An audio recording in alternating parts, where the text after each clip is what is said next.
오늘은 가정주일입니다. 현대 그리스도인의 가정의 위기는 다양한 측면에서 생각을 해볼 수 있지만 기독교적인 입장에서 살펴본 기독교의 가정의 위기는 가정 안에 그리스도의 능력이 나타나지 않는 것이다 라고 말합니다. 그리스도인들에게는 우리 주 예수님을 통해 주어지는 능력이 있습니다. 그리고 그리스도인의 가정에는 당연하게 하나님의 사랑과 은혜 그리고 하나님의 능력이 함께하게 되어집니다. 그러나 우리의 믿음의 가정들 안에 그런 하나님의 은혜와 능력들을 찾아보기가 어렵다는 것이죠. 그러니 남은 것은 세상사 고달픈 이야기들 뿐이다 라고 말합니다. 그래서 오늘은 우리 주 예수 그리스도를 믿는 그리스도인들이 믿음으로 행할 때 가질 수 있고 행할 수 있는 능력에 대해서 말씀을 나누므로 우리 가정들 안에 회복되어야 할 하나님의 능력이 무엇인가에 대해서 살펴보려고 합니다. 우리 주 예수님을 통해 우리에게 주신 하나님의 능력이 무엇일까요? 부활하신 예수님은 마태복음 28장 18절부터 20절까지에서 이렇게 선포하십니다. 예수께서 나와 말씀하여 이르시되 하늘과 땅의 모든 권세를 내게 주셨으니 하늘과 땅의 모든 권세를 내게 주셨으니 그러므로 너희는 가서 모든 민족을 제자로 삼아 아버지와 아들과 성령의 이름으로 침례를 베풀고 내가 너희에게 분부한 모든 것을 가르쳐 지키게 하라. 볼지어다 내가 세상 끝날까지 너희와 항상 함께 있으리라 하시니라. 할렐루야. 우리 주 예수님은 우리의 모든 죄를 대속해 주시기 위해서 십자가에서 죽으셨고 우리에게 생명을 주시기 위해서 다시 부활하셨습니다. 그렇게 예수님이 당신의 사역을 온전히 감당하셨을 때 하나님 아버지께서는 당신의 유일하신 아들 예수 그리스도에게 놀라운 것을 주셨습니다.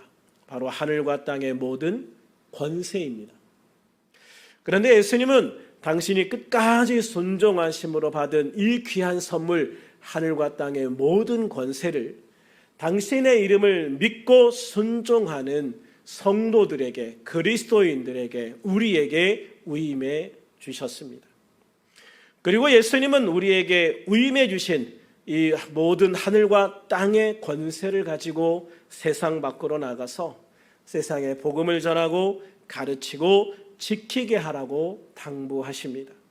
그리고 이 모든 과정에서 내가 너희와 항상 함께 있겠다라고 약속하시죠.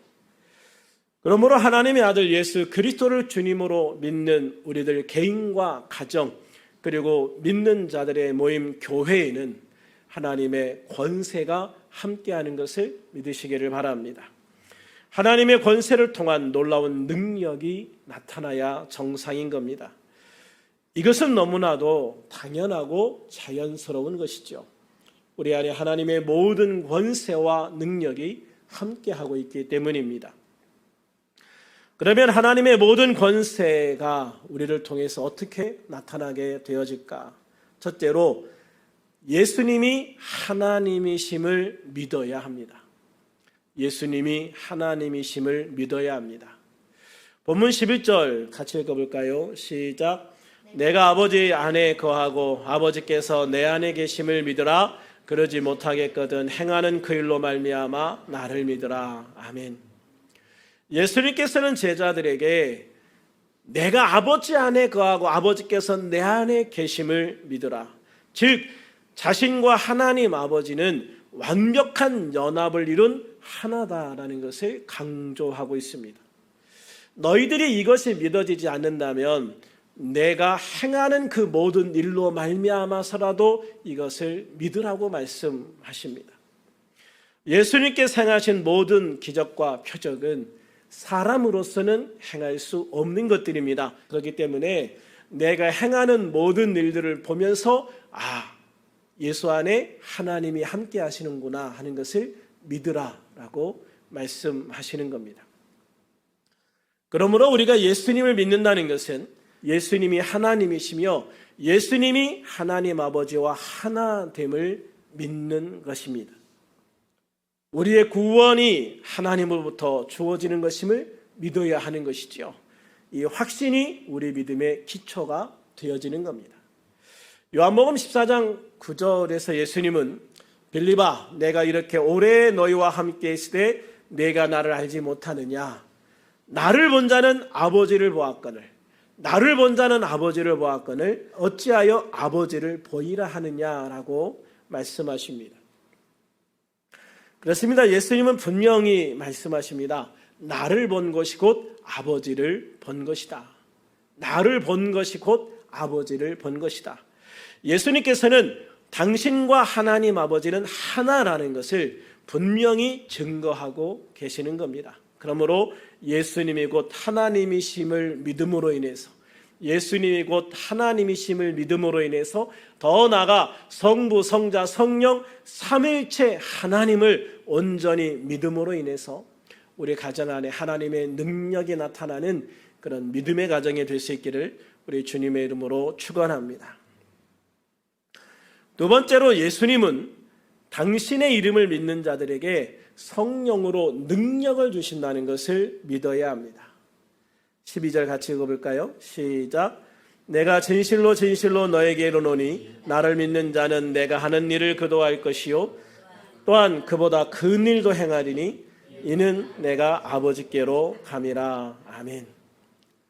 나를 믿는 자는 내가 하는 일을 그도 할 것이요 또한 그보다 큰 일도 하리니, 또한 그보다 큰 일도 하리니, 내가 한 것보다 더 큰 일도 하리니 이는 내가 아버지께로 감이라. 이는 내가 아버지께로 감이라 라는 말씀은 내가 아버지께로 돌아가서 성령으로 너희에게 다시 올 것이기 때문이다 라는 의미를 함축하고 있습니다. 그렇습니다. 예수님은, 우리들이 예수님을 믿으면 예수님이 행하신 일을 우리도 할 수 있다고 말씀하십니다. 뿐만 아니라 예수님이 행하신 일보다 더 큰 일도 할 것이라고 말씀을 하시죠. 이것은 우리가 예수님보다 더 위대하다라는 이야기는 아닙니다. 예수님은 우리를 위해서 죽으시고 부활하셨습니다. 이것이야말로 세상에서 가장 큰 기적이고 가장 큰 능력입니다. 그리고 승천하신 후에 성령으로 우리에게 다시 임하셨습니다. 우리는 그 성령의 능력을 통해 주님이 행하신 일을 할 뿐만 아니라 주님이 행하신 일보다 더 놀라운 일, 더 큰 일을 할 수 있다고 말씀하시는 겁니다. 이는 사도행전 1장 8절에서 승천하시기 직전에 하신 예수님의 말씀과 정확하게 일치하는 말씀입니다. 오직 성령이 너희에게 마시면, 오직 성령이 너희에게 마시면 너희가 권능을 받고 예루살렘과 온 유대와 사마리아와 땅끝까지 이르러 내 증인이 되리라 라고 하시는 말씀입니다. 그러므로 우리를 통해서 하나님의 놀라운 표적과 기적을 행하시는 분은 바로 성령으로 오신 예수님이신 겁니다. 하나님이신 예수님이신 겁니다. 내 안에 임하신 예수님의 성령을 통해서 예수님이 행하신 모든 일, 그리고 예수님이 행하신 것보다 더 크고 놀라운 일을 행하시는 겁니다. 그러므로 결국 예수님이 행하신 일을 행하는 것, 예수님보다 더 크고 놀라운 일을 행하는 것, 그것은 내가 아니라 내 안에 계신 하나님, 내 안에 계신 성령을 통해서 하시는 것임을 분명히 말씀해 주시고 있는 것입니다. 그러므로 우리는 성령의 충만함을 받아서 이 성령의 충만함을 통해서 성령의 역사, 하나님의 역사, 예수님이 행하신 일, 예수님이 행하신 일보다 더 크고 놀라운 일을 행할 수 있는 성도들이 되어야 되고, 그런 모습들이, 그런 능력들이 우리 가정 안에서 나타나야 되는 것입니다. 그럼 성령 충만함이라는 건 뭡니까? 우리가 성령 충만함을 받는다는 것은 성령을 더 많이 받는다는 이야기가 아닙니다. 성령은 내가 예수님을 믿을 때 영으로 내 안에 들어오신 예수님의 영입니다. 예수님을 믿음으로 영접한 사람들에게는 모든 그 사람들 안에 성령으로 예수님이 들어와서 우리 안에 함께 계십니다. 문제는 이 성령님에게 내가 얼만큼 나를 내어 맡기고 의지하느냐 하는 것이죠. 그래서 성령이 충만하다, 성령 충만하다라는 말씀은 내 안에 계신 성령님에게 나를 온전히 맡겼다, 완전히 맡겼다, 주님을 온전히 의지한다라는 말과 같은 거예요. 그러니까 내가 내 안에 계신 성령님에게 얼마나 나를 맡기느냐, 얼마나 온전히 의지하느냐에 따라서 내 안에 나타나는 하나님의 능력, 성령의 능력이 달라진다는 것이죠. 그래서 우리가 성령 충만해야 되는 이유는 내 안에 계신 성령께서 나를 통해서 마음껏 하나님의 역사를 나타내실 수 있도록 내가 나의 삶을, 의지를 주님 앞에 내려놓고 주님께 맡기고 주님을 의지하고 주님을 의뢰하는 삶을 살아야 된다는 것을 말씀하고 있는 것이죠. 그러면 예수님은 우리 가운데 어떤 일들을 행하셨는가? 복음서 중에 제일 먼저 쓰여진 마가복음을 보면 예수님이 하신 일들이 기록되어져 있는데 이런 일들을 하셨습니다. 1장과 2장에 보면 더러운 귀신 들린 사람을 치유하셨고요, 많은 사람들의 병을 고치셨다고 했고요, 나병 환자를 깨끗하게 하셨고요, 중풍병자를 고치셨습니다. 4장에 넘어가면 큰 광풍이 일어날 뛰던 바람과 바다를 꾸짖어 잠잠하게 하셨고요, 5장에서는 야이로의 딸을 고치시고 야이로의 딸을 고치러 가시던 도중에 예수님의 옷가에 믿음으로 손가락 끝을 댔던 이런 그 12해를 혈루증을 앓던 여인을 고치셨습니다. 보리떡 5개와 마른 물고기 2마리로 5,000명을 먹이시고 남은 것이 12광줄이었습니다. 바다 위를 걸으셨습니다. 보리떡 7개와 마른 생선 2마리로는 4,000명을 먹이시고 7광주리를 남기셨습니다. 10장에서는 맹인의 눈을 치유해서 보게 하셨습니다. 11장에서는 무화과 나무를 저주해서 죽게 하셨습니다. 15장에서는 우리 죄를 대속하기 위해서 십자가에서 죽으셨고 16장에서는 우리에게 생명을 주시기 위해서 다시 부활하셨습니다. 요한복음에 보면 다른 복음서에 없는 내용들도 나옵니다. 요한복음 2장에 보면 가나 혼인잔치에 가셔서 물로 포도주를 만드셨고요, 4장에는 왕의 신하의 아들을 고치셨고 6장에서는 예루살렘의 베데스다 연못에 가셔서 38년 된 병자를 고치셨습니다. 11장에서는 죽은 지 4일이나 지난 나사로를 살리셨습니다. 이것이 예수님이 행하신 대략적인 기적들입니다. 모든 기적들은 아닙니다. 그냥 제가 성경에서 이런 대략적인 기적들, 예수님이 행하신 기적들을 뽑아 보았습니다. 그렇다면 예수님을 믿고 성령을 받은 제자들은 어떤 일들을 행하였을까? 사도행전 3장에 보면 베드로 요한이 못 걷게 된 사람을 일으켜서 걷고 뛰게 하는 것을 볼 수가 있습니다. 내게 있는 것, 바로 그것이 예수님의 이름이고 예수님의 능력이죠.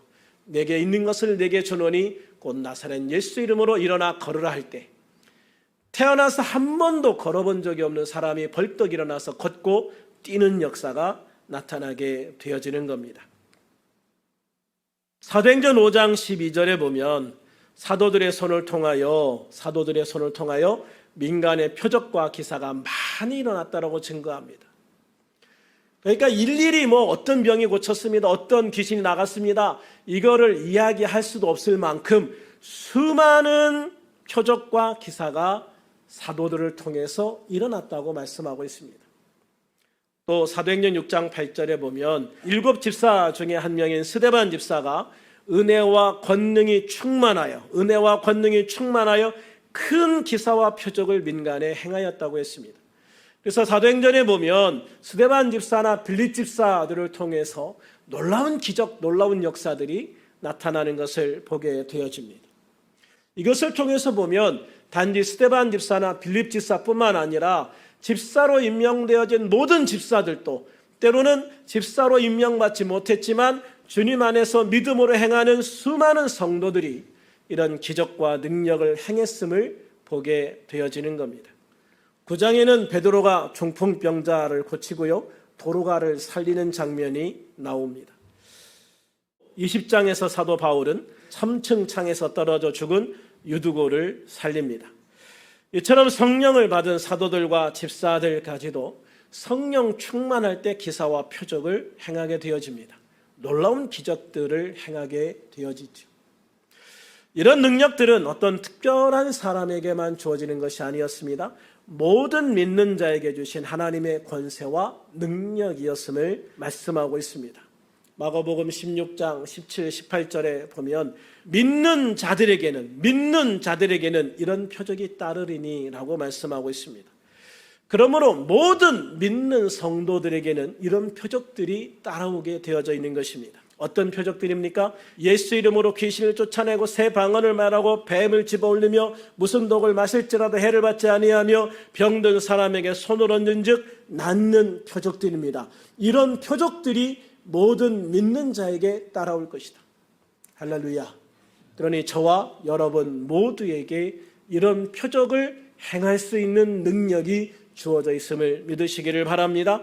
우리 안에 계신 성령님에게 얼만큼 나를 맡기고 의지하느냐, 얼만큼 믿느냐, 얼만큼 믿음으로 행하느냐, 단지 그 차이만 있을 뿐이다라고 말씀을 하시는 거예요. 또 마가복음 9장 23절에 보면은 할 수 있거든이 무슨 말이냐, 믿는 자에게는 등이 하지 못할 일이 없느니라 라고 말씀을 하시죠. 그래서 우리에게 정말 예수님이 말씀하신 대로 모든 믿는 자들, 즉 나에게 주님께서 이런 표적과 능력을 행할 힘을 주셨음을 믿으시기를 바랍니다. 그러므로 우리가 할 수 있느냐 없느냐를 따지는 것이 아니라 믿는 자에게는 능히 하지 못할 일이 없다고 하신 주님의 말씀을 따라 아멘, 할 수 있습니다. 아멘, 할 수 있습니다. 아멘, 할 수 있습니다. 믿음으로 할 수 있습니다. 고백하고 도전하고 성취하고 승리하는 저와 여러분이 되시기를 주님의 이름으로 축원합니다. 제자들이 성령을 받고 나서 어떤 일을 할 수 있는지를 분명히 말씀해 주시고 있는 것을 보게 되어지는 거예요. 그래서 우리들도 사도들처럼 또 초대교회 집사님들처럼 그런 일들을 행할 수 있는 놀라운 능력을 가진 그런 능력이 나타나는 하나님의 자녀들이 되어지기를 원하고 우리 가정 안에 그런 일들이 일어날 수 있기를 주님의 이름으로 축원합니다. 그러므로 우리들도 나를 믿는 자는 내가 하는 일을 그도 할 것이요 또한 그보다 큰 일도 행할 것이라고 하신 예수님의 말씀 그대로 믿고 구하여 놀라운 권세와 능력을 행하는 우리들이 되기를 또 그런 우리의 가정이 되기를 주님의 이름으로 축원합니다. 세 번째로 예수님의 이름으로 드려지는 기도에 응답하심을 믿어야 합니다.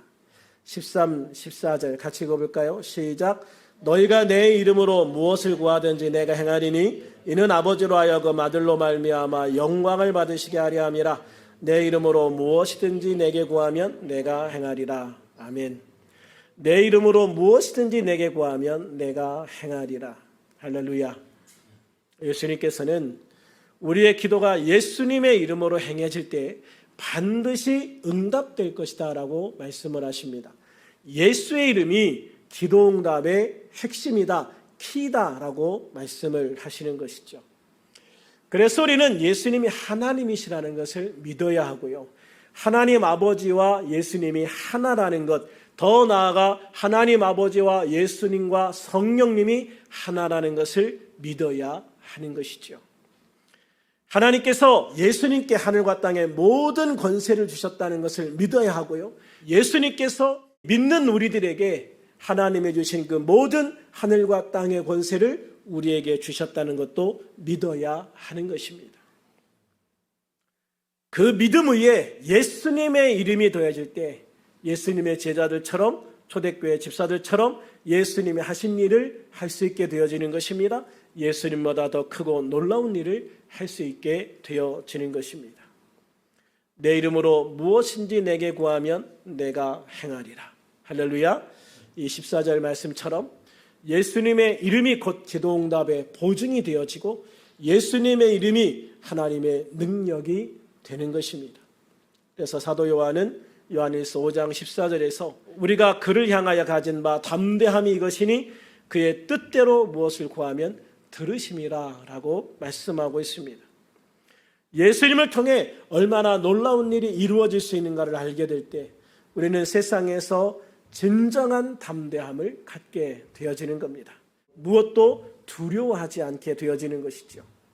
아무리 힘들어도 절망적인 상황이 눈앞에 있어도 오히려 감사하게 되고 소망을 고백하게 되어집니다. 주님의 뜻대로 예수님의 이름으로 기도하면 기도가 응답되어지기 때문입니다.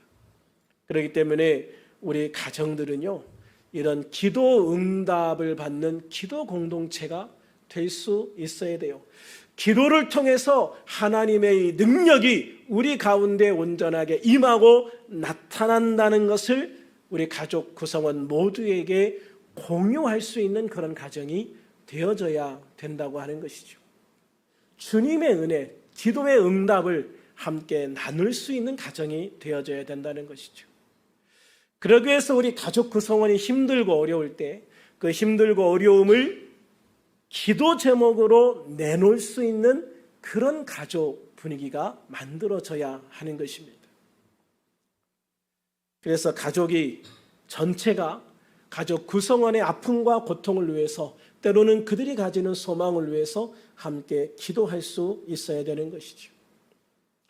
그런데 현대 가정은 참 그게 쉽지 않다는 거죠. 전에 어떤 고등학생이 한 몇 년 됐는데 고등학생이 성적을 비관해서 자살한 일이 있었습니다. 참 안타까운 일이죠. 그런데 그 엄마가 그런 이야기를 하더라고요. 우리 아들이 그렇게 공부가 힘든 줄 알았으면 차라리 공부하지 말고 그냥 놀라고 할 걸 그랬다. 근데 여러분, 그 아들이 엄마 나 공부하는 게 너무 힘들어요 라고 했으면 정작 그 엄마는 뭐라고 얘기했을까?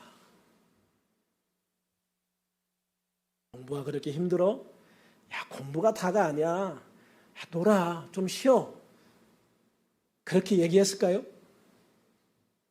여러분 같으면 그렇게 했겠습니까?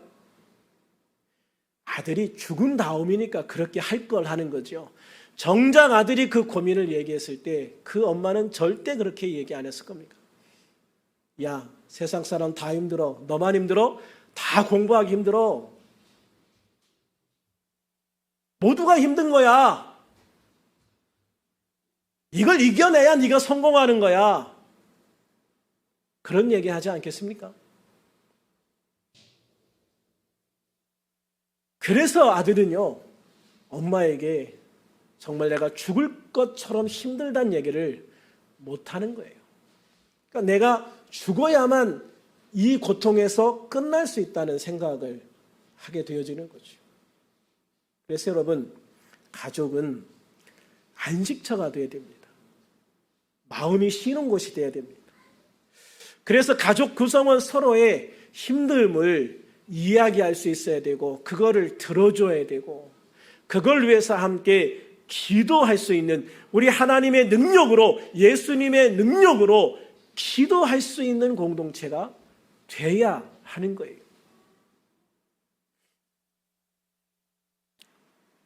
가족은요, 채찍질하는 곳이 아닙니다. 근데 현실적으로 우리 가정들을 보면 채찍질하는 장소입니다. 더 잘하라고, 더 열심히 하라고. 그냥 채찍질만 해댑니다. 그 안에 위로가 없습니다. 쉼이 없습니다. 안식이 없습니다. 여러분, 그러니까 우리 자녀들이 자라면서 믿음으로 자랄 수가 없는 겁니다. 그리스도인의 가정이나 세상의 가정이나 똑같으니까. 하나님 안에서 같이 기도하고 같이 응답받음으로 인해서 함께 해결되어지는 그런 가정이 되어져야 한다는 것이죠. 그래서 여러분, 남편이 힘든다고 할 때 왜 힘드냐고 구박하지 마시고, 부인이 힘들다고 할 때 하는 일이 뭐가 있는데 힘드냐고 하지 마시고, 자녀들이 힘들다고 할 때 모든 사람들이 다 하는데 왜 너만 힘드냐고 하지 마시고, 그 이야기를 같이 들어주고 공감해주고 같이 기도해 줄 수 있을 때, 그때 그 가정이 아름다운 가정이 되어지는 것이고, 그 가정을 통해서 믿음이 싹트고 믿음이 성장할 수 있는 가정이 되어지는 것을 믿으시기를 바랍니다. 그래서 여러분, 정말 우리 가정 안에 하나님의 능력이 함께하기를 원합니다.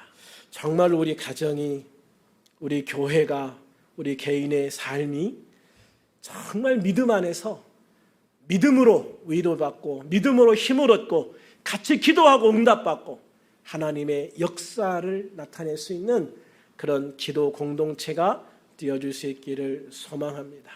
우리의 모든 삶의 과정 속에, 시간 속에 우리 가정이 우리 믿음의 중심이 되어지기를 원하고, 가정을 통해서 하나님의 아름다운 믿음의 역사들이 꽃 피어지고 나타나는 아름다운 가정들이 되어질 수 있기를 우리 주님의 이름으로 축원합니다.